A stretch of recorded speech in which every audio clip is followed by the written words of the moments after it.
Hello everyone, welcome back to my channel. कैसे हैं आप सब? आई होप आप सब बढ़िया होंगे और आपकी स्टडी प्रोडक्टिव वे में चल रही होगी।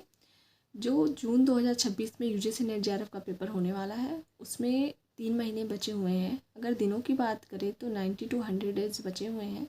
और इस एग्ज़ाम में अगर आप रिज़ल्ट चाहते हैं तो आपका प्लान मैटर करेगा कि आपका प्लान एक्चुअली क्या रह रहा है इस एग्ज़ाम के लिए। इस एग्ज़ाम को लेकर के आप क्या अप्रोच रख रहे हैं, कैसा प्लान बना रहे हैं, क्या स्ट्रेटजी रह रही है। और मेनली जो इस एग्ज़ाम में रोल प्ले करता है, किसी भी एग्ज़ाम में, वो रिवीजन करता है। आपका रिवीजन क्या है, किस हिसाब से आप रिवीजन कर रहे हैं, किस पेपर को कितना इंपॉर्टेंस दे रहे हैं। तो चलिए स्टार्ट करते हैं। और आज मैं आप लोगों को प्लान बताऊंगी कि किस हिसाब से किस पेपर का रिवीजन करिए और किसको कितना आपको टाइम देना चाहिए।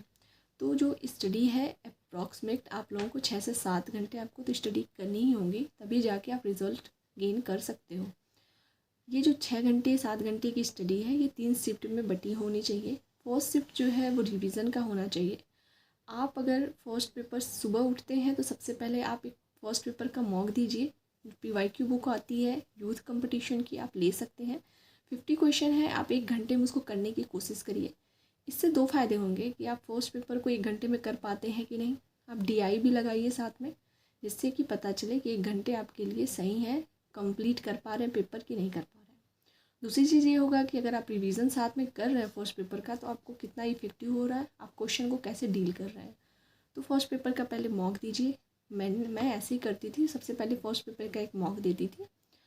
उसके बाद क्या कर सकते हैं आप, फर्स्ट शिफ्ट में ही स्टडी की आप सेकेंड पेपर जो है आपका, मेरा हिस्ट्री था, आप लोगों का जो भी सब्जेक्ट है आप उसको रिवाइज़ करिए। 2 घंटे आप रिवाइज़ करिए उसको। रिवीजन भी मैटर करेगा। अगर आपका पेपर बहुत लेंदी है, डेट वाइज आपको बहुत सारी चीज़ें याद करनी है, जैसे पॉलिटी है उसमें बहुत सारे आर्टिकल वगैरह याद करने हैं। जैसे मेरा इतिहास था, तो इतिहास में क्रोनोलॉजी में क्वेश्चन आते हैं, क्रोनोलॉजिकल वे में कौन सी घटनाएं कब हुई हैं उनको अरेंज करने के लिए क्वेश्चन आते हैं। तो हर हर सब्जेक्ट का रिवीजन का तरीका अलग होता है। अगर आपका सब्जेक्ट बहुत लेंदी है, डेट वगैरह बहुत ज़्यादा आता है, तो आप इसको एक क्रोनोलॉजिकल वे में इसको लिख करके आप रिवाइज़ कर सकते हैं। जैसे कौन सी घटनाएं कब हुई, क्या हुआ। अगर आपका पॉलिटी है तो आप आर्टिकल लिख करके रिवाइज़ कर सकते हैं। एक साथ रिवाइज़ करने में दिक्कत होगा कि आप पूरा नोट्स एक साथ रिवाइज़ कर लेंगे, नो। अगर आपका हिंदी सब्जेक्ट है तो आप लिख करके रिवाइज़ कर सकते हैं। बाकी रिवीजन का तरीका बहुत पर्सनल होता है। जैसे आप नॉलेज स्टोर कर सके अपने माइंड में, वैसे आप रिवीजन करिए। मेरे लिए इफ़ेक्टिव यही था कि मैं कुछ टॉपिक को लिख करके नोट डाउन कर करके उसके बाद मैं रिवीजन करती थी।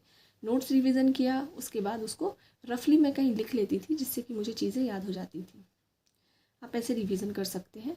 इसके साथ ही अगर आपके पास टाइम है, अगर आप चाहते हैं, तो आप 1 घंटा फर्स्ट पेपर का रिवीजन साथ में कर लीजिए। नहीं तो आप सेकेंड शिफ्ट में जब बैठेंगे पढ़ने, तब आप फर्स्ट पेपर का भी रिवीजन कर सकते हैं। उसके बाद सेकेंड शिफ्ट आता है स्टडी का। इसमें आप रीड करिए। जो आपका सेकेंड पेपर है उससे रिलेटेड मटेरियल जो आपके पास होंगे, आप उसको रीड करिए 2-3 घंटे कम से कम। इससे ये होगा कि आपको कोई नया टॉपिक मिलेगा, आप नई चीज़ें पढ़ेंगे, जिससे आपका जो सब्जेक्ट पे पकड़ है वो मजबूत होगी। अगर आपने किसी टीचर की क्लासेस ले रखी हैं तो आप क्लासेस करिए 2 घंटे, उसके साथ ही आप नोट्स भी बनाते जाइए। अब ये ना हो कि आप नोट्स बनाने के लिए अलग से बैठेंगे तो आप टाइम बहुत कंज्यूम करेगा और इफ़ेक्टिव नहीं होगा वो। तो आप साथ में नोट्स बनाइए और उसे रीड भी करिए 1-2 चैप्टर। फिर फर्स्ट पेपर का आप रिवीजन कर सकते हैं।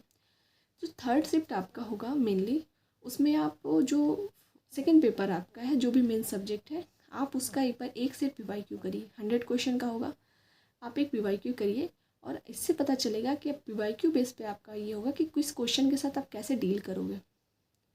हिस्ट्री का जो पेपर है वो बहुत लेंदी आता है। ई तक ऑप्शन होते हैं, ई एफ तक ऑप्शन होते हैं।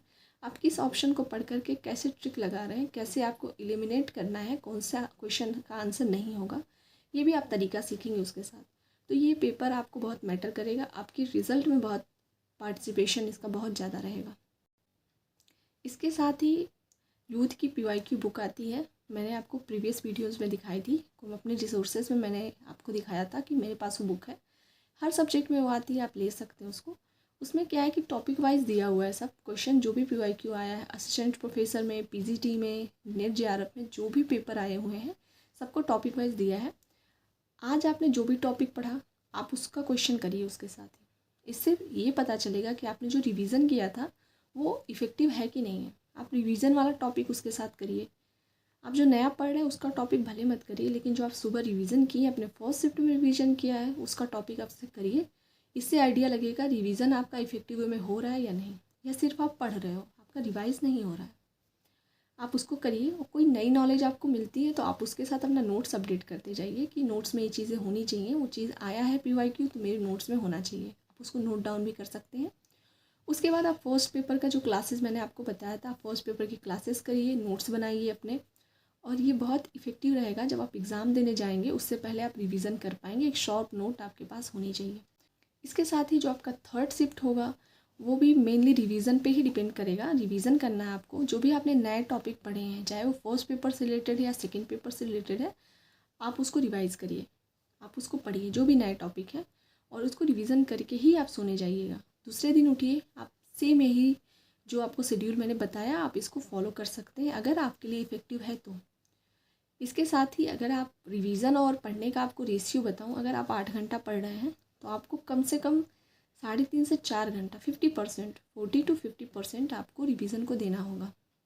इसमें यही मैटर करेगा जब एग्ज़ाम हॉल में बैठेंगे तो आपने कितना रिवाइज़ किया था और कितना नॉलेज आपके माइंड में गेन हुआ है, कितना स्टोर हुआ है, वही नॉलेज आपके काम आने वाली है। तो आप 40 to 50% रिवीजन को और मॉक को दीजिए अपने। द फोकस आप सेकेंड पेपर पे करिए। अगर 4 घंटा रिवीजन करते हैं तो आप 2.5 घंटा जो रिवीजन है आप सेकेंड पेपर का करिए, क्योंकि वो लेंदी होता है और 100 क्वेश्चन है। बट फर्स्ट पेपर को आपको इग्नोर नहीं करना है। फर्स्ट पेपर पे आप जितना अफोर्ड करोगे आप उतना अधिक मार्क्स गेन कर सकते हैं।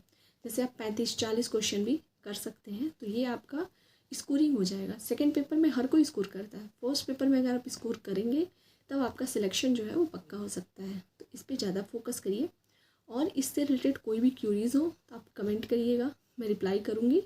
और कोई मटेरियल, कोई रिसोर्स आपको चाहिए, कोई रिसोर्स के बारे में जानना हो तो आप मेरी प्रीवियस वीडियोस देख सकते हैं। Thank you so much.